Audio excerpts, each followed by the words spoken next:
The story of the hard nut concluded.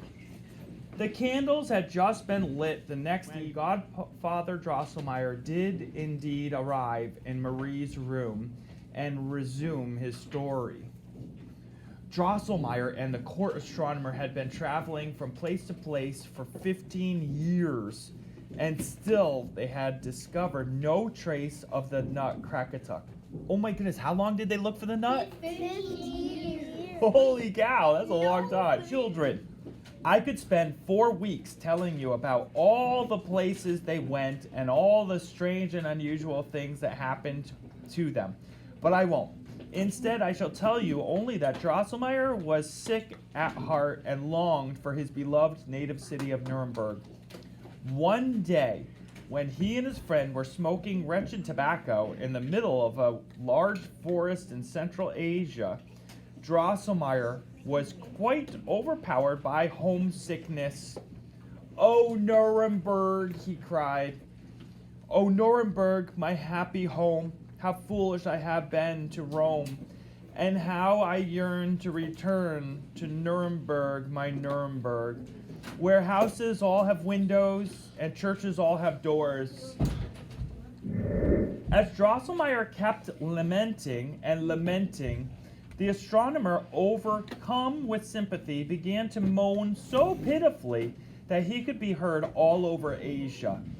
But after a while, he pulled himself together, wiped his tears, and said, "Dear and esteemed colleague, why do we sit here lamenting? Why don't we go to Nuremberg? What difference does it make where we look for that wretched Nutcracker?" "You've got something there," replied Drosselmeyer, and heaved a sigh of relief.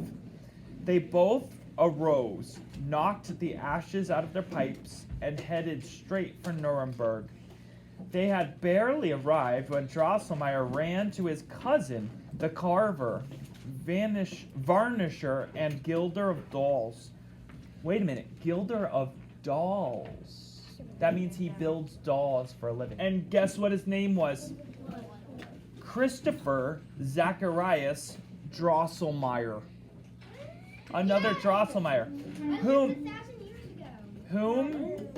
whom he had not seen for many years. Listen to this. The clockmaker told the doll maker the whole story of Princess Pirlipat, Madame Mouserings, and the Nutcracker. The doll maker clapped his hands in amazement and cried out, "Cousin, cousin, how perfectly wonderful!" The clockmaker also related the incidents of his long journey, how he had spent 2 years with the King of Dates, how the Prince of Almonds had rudely turned him away, how he had vainly consulted the Natural History Society of Squirrelville.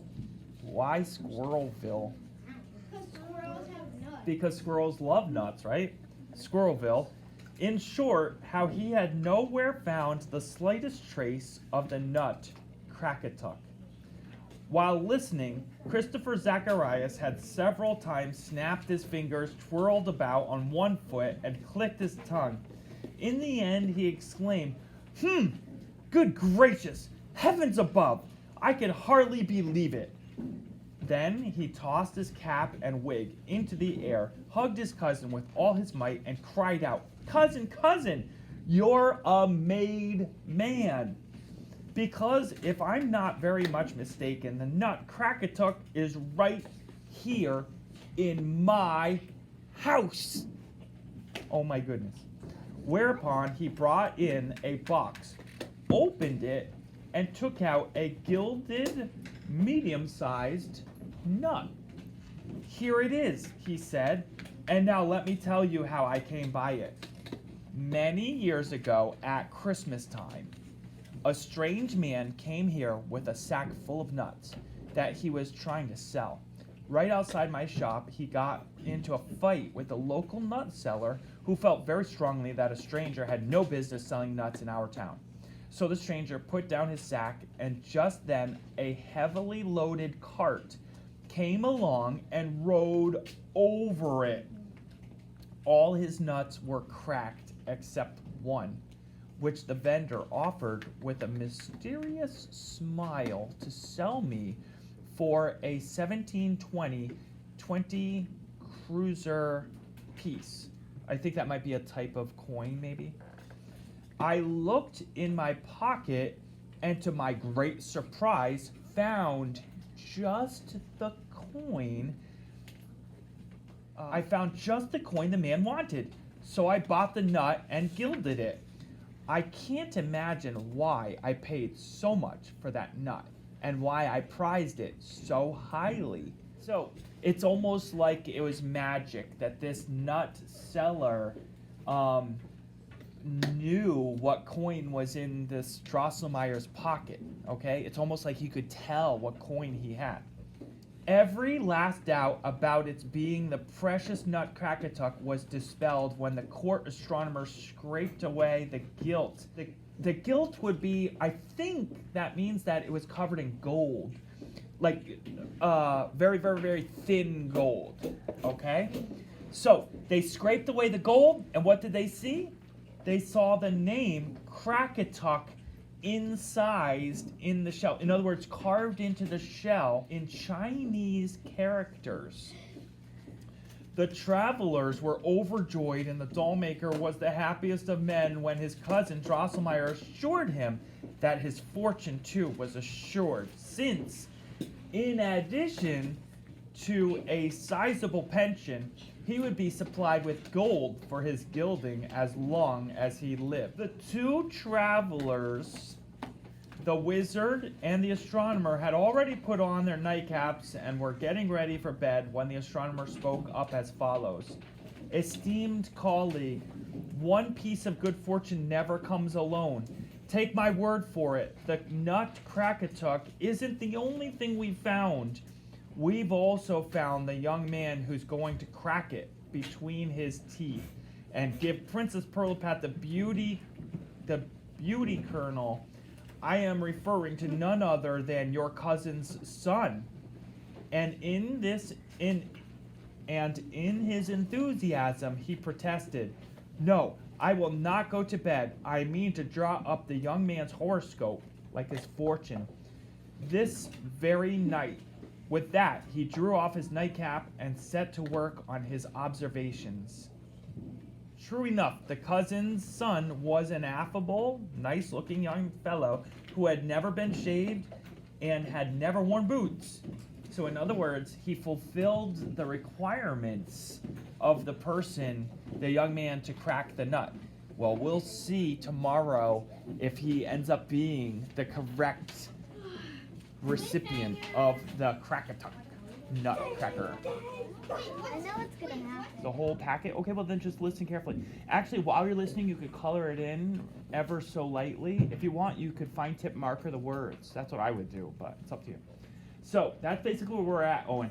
And right now, they found the nut. They found Crackatuck, and actually it's back in Nuremberg, so it's right near where Drosselmeyer's from. They traveled all over the world, and then they're back.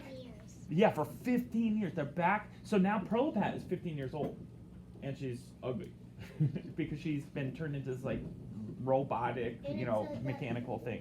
In his younger days, to be sure, he had been a jumping jack for a Christmas or two, but all trace of that had vanished, for since then his father had taught him proper behavior.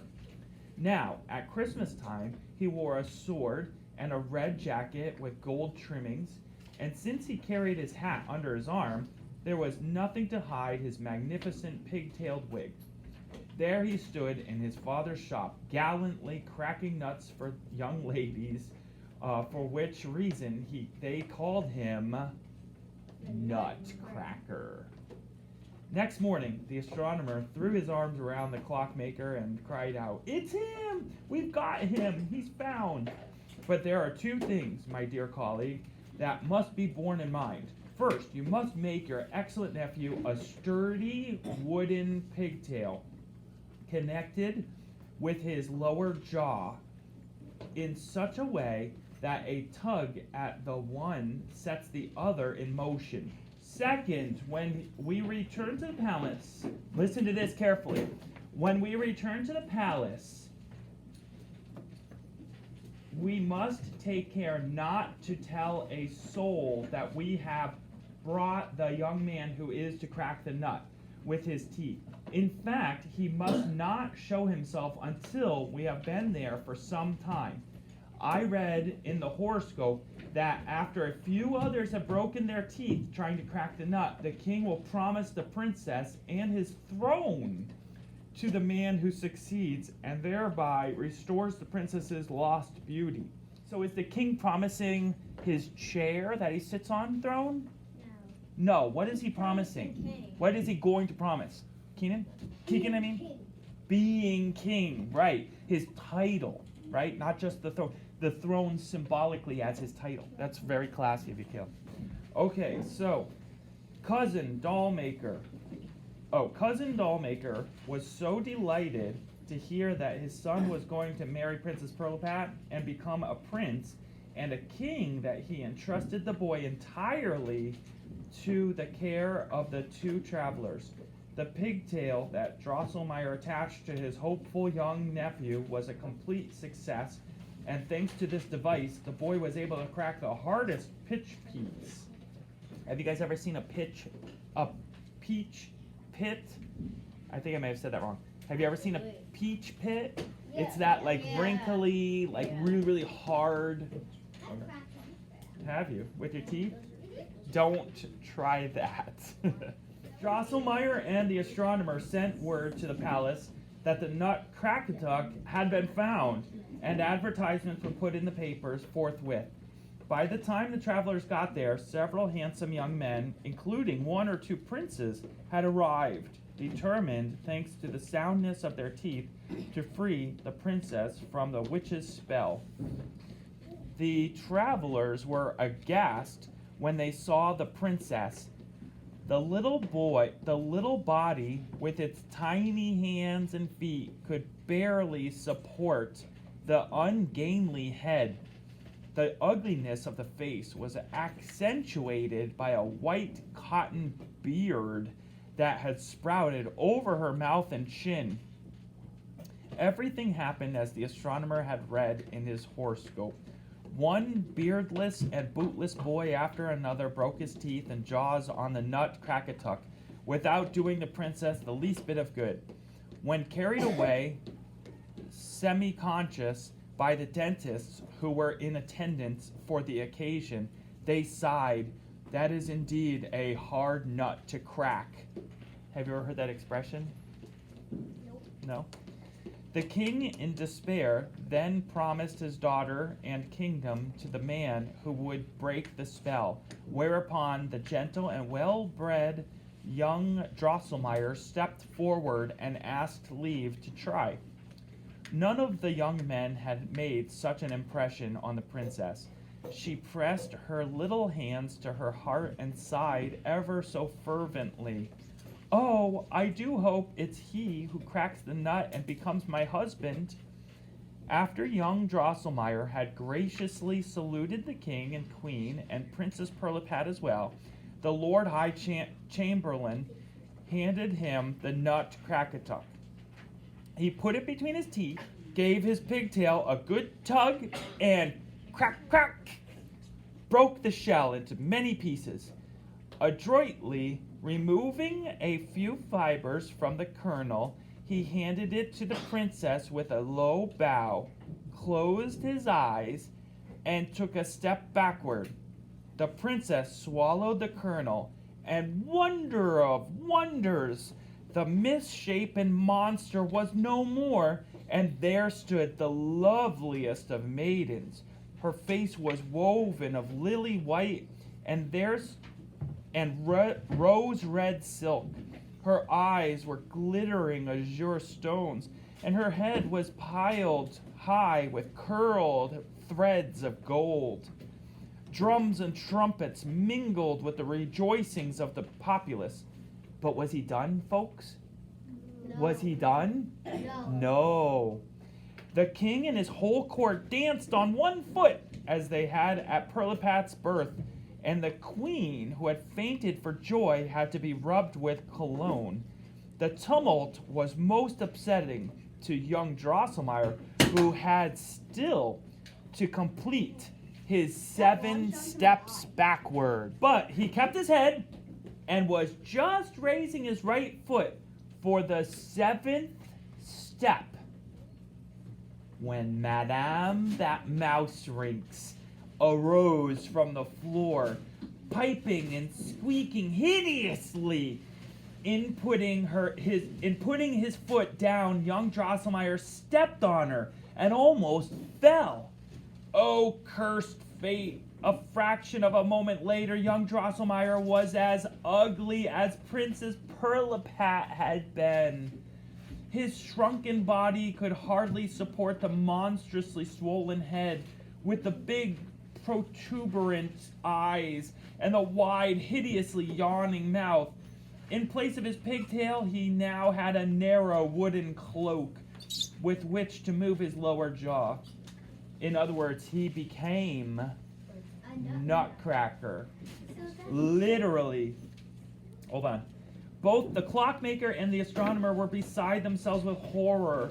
But then they saw Madame Mouselinx on the floor, writhing in her blood. Her wickedness had not gone unavenged, for young Drosselmeyer's toe had struck her so sharply in the neck that she was doomed to die. But in her death agony, Madame Mouselinx squeaked in a most heart-rending manner. "Oh, Crackatuck, hard nut from which I die, hee hee bee bee. You too, Nutcracker, will perish by and by. My son with 7-fold crown will bring Nutcracker down. Yea, never fear, he will avenge his mother dear. O life, blood red and milky white, I leave thee for the shades of night." Squeak! That was the end. With that last cry, Madame Mouselinx expired. What's that mean? Expiration date. That's right, expired, died. She was carried away by the keeper of the royal stoves. No one had been paying attention to young Drosselmeyer, but then the princess reminded the king of his promise, and he gave orders to bring the young hero in. But when the poor fellow appeared, thus disfigured, the princess held her hands before her face and cried out, "Take him away! Take that nasty Nutcracker away!" Without delay, the royal bouncer, take a look. Oh my. Oh, come on. He just saved your life from ugliness. You're right. Yeah. Yes. Great act. The royal bouncer seized him by his little shoulders and threw him out the door. The king was furious at this attempt to palm a Nutcracker off on him as a son-in-law. He put all the blame on the clockmaker and the astronomer and banished them both from his kingdom forever. This last development was not in the horoscope that the astronomer had drawn up in Nuremberg, but that did not discourage him from making further observations. He read in the stars that young Drosselmeyer would make the best of his new situation and become a prince and a king despite his ugliness. But the horoscope continued. He would cast off his ugliness only if he could kill the son whom Madame Mouselinx had borne him after the death of her 7 sons with their 7 heads. And if he could win a lady's heart in spite of his ugliness. And it seems that young Drosselmeyer, as most recently seen in his father's shop in Nuremberg, is a Nutcracker, but also a prince. That, children, is the story of the hard nut. And now you know why people say that was a hard nut to crack, and why it is that Nutcrackers are so ugly. The judge had finished the story in her opinion, said Marie, Princess Pirlipat was a horrid, ungrateful minx. Fritz, however, thought that if Nutcracker had an ounce of spunk, he would make short shrift of the king of the mice and get his good looks back.